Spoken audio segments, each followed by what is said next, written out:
ഇനിയിപ്പോ ഏറ്റവും വരാൻ പോണ വിശേഷം എന്ന് പറയുന്നത് കല്യാണമാണ്. എനിക്കൊന്ന് ഞാൻ ആദ്യം എഴുതി വെച്ച ക്വസ്റ്റ്യൻ തന്നെ അതാ. പറഞ്ഞു നമ്മൾ കുറെ കാര്യങ്ങൾ പറഞ്ഞു.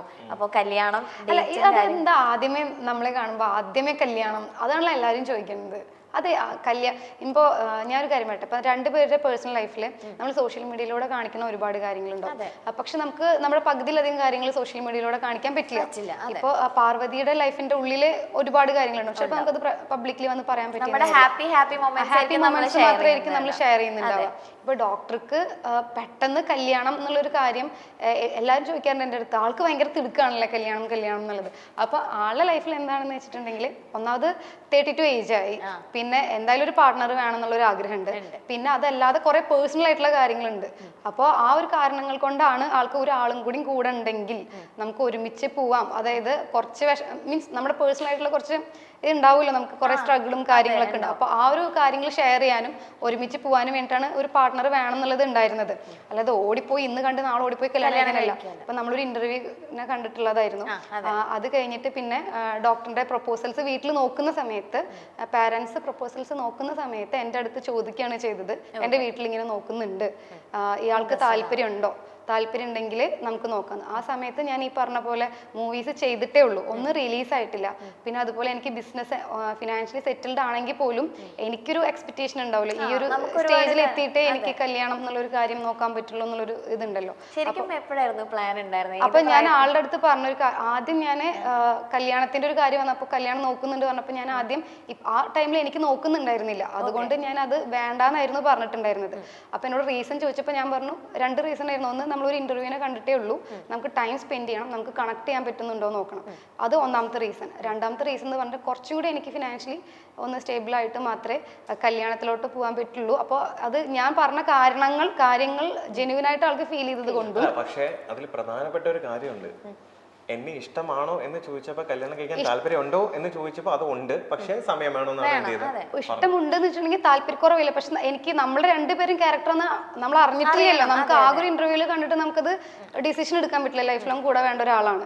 അപ്പൊ എനിക്ക് പലർക്കും അങ്ങനെ പെട്ടെന്ന് എടുത്തൊരു ഡിസിഷൻ ആണെന്നുള്ളൊരു ഡൗട്ട് ഉണ്ട്. അത് പെട്ടെന്ന് എടുത്തതല്ല, അത് അവര് തന്നെ നമ്മളെ കാണുന്നു, അവര് തന്നെ ബാക്ക്ഗ്രൗണ്ട് ബീജം വെച്ച് വീഡിയോസ് ഇറക്കുന്നു, നമ്മൾ ലവ് ആയി എന്ന് പറയുന്നു, നമ്മുടെ കല്യാണമാണ്. കഴിഞ്ഞ വർഷം ഞാൻ കേൾക്കണത് സെപ്റ്റംബറിലാണ് നമ്മുടെ കല്യാണം എന്നുള്ളത്. അവര് തന്നെയാണ് എല്ലാം ഫാസ്റ്റ് ആക്കിയിട്ട് പറയുന്നത്. ഞങ്ങളുടെ ലൈഫിൽ വളരെ മെച്ചുവേർഡായിട്ട് രണ്ടുപേരും കൂടി എടുത്തൊരു ഡിസിഷനാണ്.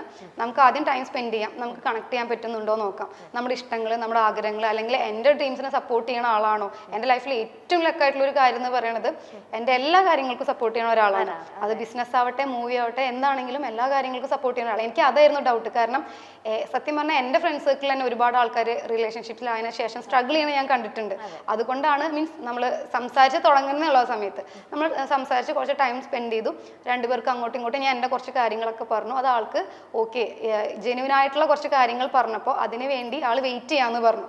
ആളത് വെയിറ്റ് ചെയ്യാന്ന് പറഞ്ഞപ്പോൾ എനിക്ക് ഭയങ്കര സന്തോഷമായി. കാരണം ഞാൻ ആ സമയത്ത് ആദ്യം കല്യാണം ഇപ്പോൾ നോക്കുന്നില്ല, അതുകൊണ്ട് ഇത് നടക്കുമെന്ന് അറിയില്ല, അതുകൊണ്ട് വേണ്ടെന്നുള്ള രീതിയിൽ പറഞ്ഞപ്പോൾ എൻ്റെ റീസൺസ് ഞാൻ പറഞ്ഞപ്പോൾ ആൾ അതെന്ത് ചെയ്തു, ആൾക്കത് ജെന്യുവൻ ആയിട്ട് ഫീൽ ചെയ്തു, അതിന് വേണ്ടി വെയിറ്റ് ചെയ്യാന്ന് പറഞ്ഞു. അതുകൊണ്ടും കൂടിയാണ് ഇപ്പോൾ ഞാൻ ഇത്രയും സക്സസ്ഫുൾ ആയിട്ട് നിൽക്കുമ്പോൾ എനിക്ക് അതിൽ ഒരു പാർട്ട് ചേട്ടനും കൂടിയാണ്. കാരണം ആ സമയത്ത് ഞാൻ ഒരിക്കലും വിചാരിച്ചില്ല, കാരണം അപ്പോൾ വേറെ ഓപ്ഷൻസ് പുറത്താരും അറിയണില്ലല്ലോ നമ്മുടെ ഡിസ്കഷൻസ്.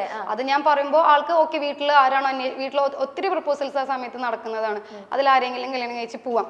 പക്ഷേ എന്നോട് ജെന്യുവൻ ആയിട്ടുള്ള ഒരു ഫീലിങ്സ് ആൾക്ക് ഉണ്ടായത് കൊണ്ടാണ് ആളത് എനിക്ക് വേണ്ടി നിന്നത്. അന്ന് നിന്നു. ഞാൻ എന്തൊക്കെയാണോ പറഞ്ഞത് അത് ഒന്നൊന്നായിട്ട് ഞാനത് വെറുതെ ആ ഒരു ടൈം പറഞ്ഞിട്ട് വെറുതെ ഒരു പേരിനൊരു ടൈം പറഞ്ഞതല്ല അത്. എനിക്ക് ഞാൻ പറഞ്ഞ പോലെ എൻ്റെ മൂവീസ് ഞാൻ ചെയ്തത് 2 കംപ്ലീറ്റ് ആയിട്ടുണ്ടായിരുന്നു, 1 കംപ്ലീറ്റ് ആയിട്ടുണ്ടായിരുന്നില്ല, അത് കംപ്ലീറ്റ് ചെയ്തു, ഇറങ്ങി 2 മൂവീസ് ഇറങ്ങി. അത് അവിടെ നല്ല ഫീഡ്ബാക്ക് ആയിരുന്നു. 8.5 ആ റേറ്റിംഗിൽ വന്നു. അവിടുത്തെ സോങ് ഒക്കെ അവിടെ ഹിറ്റായിരുന്നു. ഇവിടെ ഹിറ്റായല്ലോ, ഇവിടെ ഹിറ്റായിരുന്നു. അതുപോലെ പിന്നെ അപ്പൊ മൂവിയുടെ കാര്യങ്ങൾ കഴിഞ്ഞു. മൂവിയുടെ കാര്യം എനിക്ക് മൂവി ചെയ്യണമെന്ന് ഭയങ്കര ആഗ്രഹമില്ല. എൻ്റെ പ്ലാൻ ബിസിനസ്സാണ്.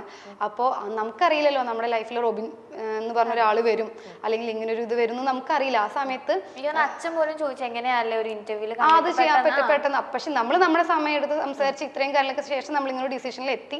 പിന്നെ ഞാൻ കുറച്ച് സമയം ചോദിച്ചു എനിക്ക് ഇങ്ങനത്തെ കുറച്ച് കാര്യങ്ങൾക്ക് വേണ്ടിയിട്ട്. അപ്പോൾ ഇനി ഒരു കാര്യം കൂടെ എനിക്ക് ഉണ്ടായിരുന്നത് ബൊട്ടീക്കിൻ്റെ ഒരു കാര്യമായിരുന്നു, ബിസിനസ്സിൻ്റെ കാര്യമായിരുന്നു. അപ്പോൾ അതും ഞാനിപ്പോൾ ചെയ്തു. ഇനിയിപ്പോൾ നമുക്ക് ഈ ഒരു ഇയറും കൂടിയും കഴിയുന്നോട് കൂടിയിട്ട് ചെയ്യണം എന്നാണ് ആഗ്രഹം കല്യാണം. ചെയ്യണം. അപ്പോൾ അതിന് വേണ്ടിയിട്ടാണ് വെയിറ്റ് ചെയ്യണത്. പക്ഷേ എനിക്ക് കുറച്ച് കമ്മിറ്റ്മെന്റ്സ് ഉണ്ട് ക്ലയൻസിനായിട്ടുള്ളത്. അപ്പോൾ ഈ ഇയർ എൻഡിലോട് കൂടിയിട്ട് ഒത്തിരി ഓർഡേഴ്സ് എടുത്തതൊക്കെ കംപ്ലീറ്റ് ചെയ്യാനുണ്ട്. അത് കഴിഞ്ഞ് എനിക്കൊരു മാക്സിമം പോയ ഒരു ഫെബ്രുവരി ആ ഒരു സമയത്തായിട്ട് ചെയ്യണം എന്നാണ് നമ്മുടെ ആഗ്രഹം. പിന്നെ പാരൻസ് എല്ലാവരും കൂടി സംസാരിച്ച് അതിന്റെ കറക്റ്റ് ഡേറ്റ് ഫിക്സ് ചെയ്യുമ്പോൾ നമ്മൾ ചെയ്യും. അപ്പൊ അടുത്ത ഫെബ്രുവരി വരെ. പക്ഷെ ഞാൻ ഡോക്ടറെ കണ്ട അന്ന് തൊട്ട് എന്നോട് എല്ലാവരും ചോദിക്കുന്നത് കല്യാണം കല്യാണം കല്യാണം. എനിക്കത് ഭയങ്കര ഇറിറ്റേഷൻ ആണ്. കാരണം ഞാൻ ആ സമയത്ത് ഞാൻ കല്യാണത്തിനെ കുറിച്ച് ചിന്തിക്കുന്നില്ല. പിന്നെ എനിക്ക് പറ്റിയൊരു പാർട്ട്ണർ എനിക്ക് വന്നപ്പോൾ, എന്നെ സപ്പോർട്ട് ചെയ്യുന്ന ഒരു പാർട്ട്ണർ വന്നപ്പോൾ, എന്നെ മനസ്സിലാക്കി എൻ്റെ കൂടെ നിൽക്കുന്ന ഒരാൾ വന്നപ്പോൾ ഞാൻ അതിനെ ഓക്കെ പറഞ്ഞ് ഞങ്ങൾ ഹാപ്പി ആയിട്ട് ടൈം സ്പെൻഡ് ചെയ്ത് നമ്മുടെ രണ്ടുപേരുടെ ആഗ്രഹങ്ങൾ അങ്ങോട്ടും ഇങ്ങോട്ടും സപ്പോർട്ട് ചെയ്ത് വരികയാണ്. അപ്പോഴത്തേക്കും കല്യാണം കല്യാണം ചോദിക്കുമ്പോൾ ഭയങ്കരമായിട്ടൊരു നമ്മുടെ എല്ലാ പേഴ്സണൽ കാര്യങ്ങളും നമുക്ക് പബ്ലിക്കലി വന്ന് പറയാൻ പറ്റില്ല. അപ്പം നമുക്ക് കുറച്ച് പ്രൈവസി വേണം ചില കാര്യങ്ങളിൽ. നമുക്ക് എന്തെങ്കിലും നമ്മൾ ഇഷ്ടപ്പെടുന്ന ആൾക്കാരെ അറിയിക്കാൻ അത് ആവണ ഒരു സമയം വരുമ്പോൾ നമ്മളത് പറയും. അതുവരെ നമ്മൾ ആ ഒരു പ്രൈവസിയിൽ അത് പോവുകയാണ്.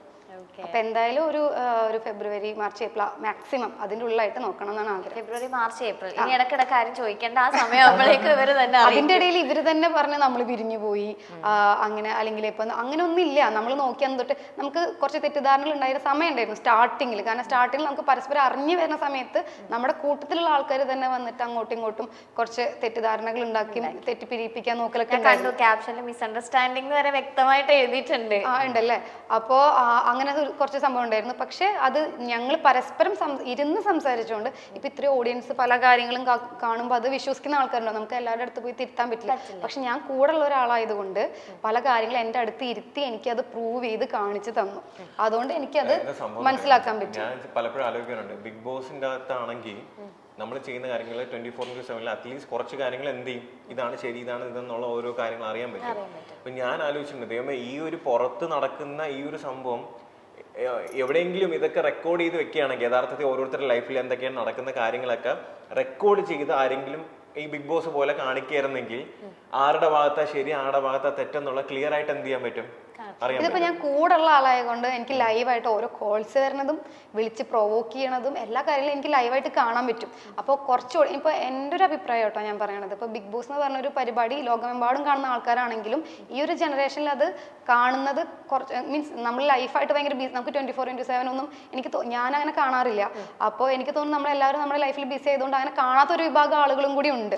അപ്പോൾ ഡോക്ടറെ ഒത്തിരി പേർക്ക് അറിയെങ്കിലും ഒത്തിരി പേർക്ക് ചിലപ്പോൾ സോഷ്യൽ മീഡിയയിൽ അങ്ങനെ കുറെ ക്രൗഡും കുറെ അങ്ങനെയൊക്കെ ആയിരിക്കും, ഇത് ആരാണ് ഇത് എന്താണ് ഇത്രയും ക്രൗഡ് വരുന്നത് അങ്ങനത്തെ ഒരു രീതിയിലായിരിക്കും കാണുന്നുണ്ടാവും.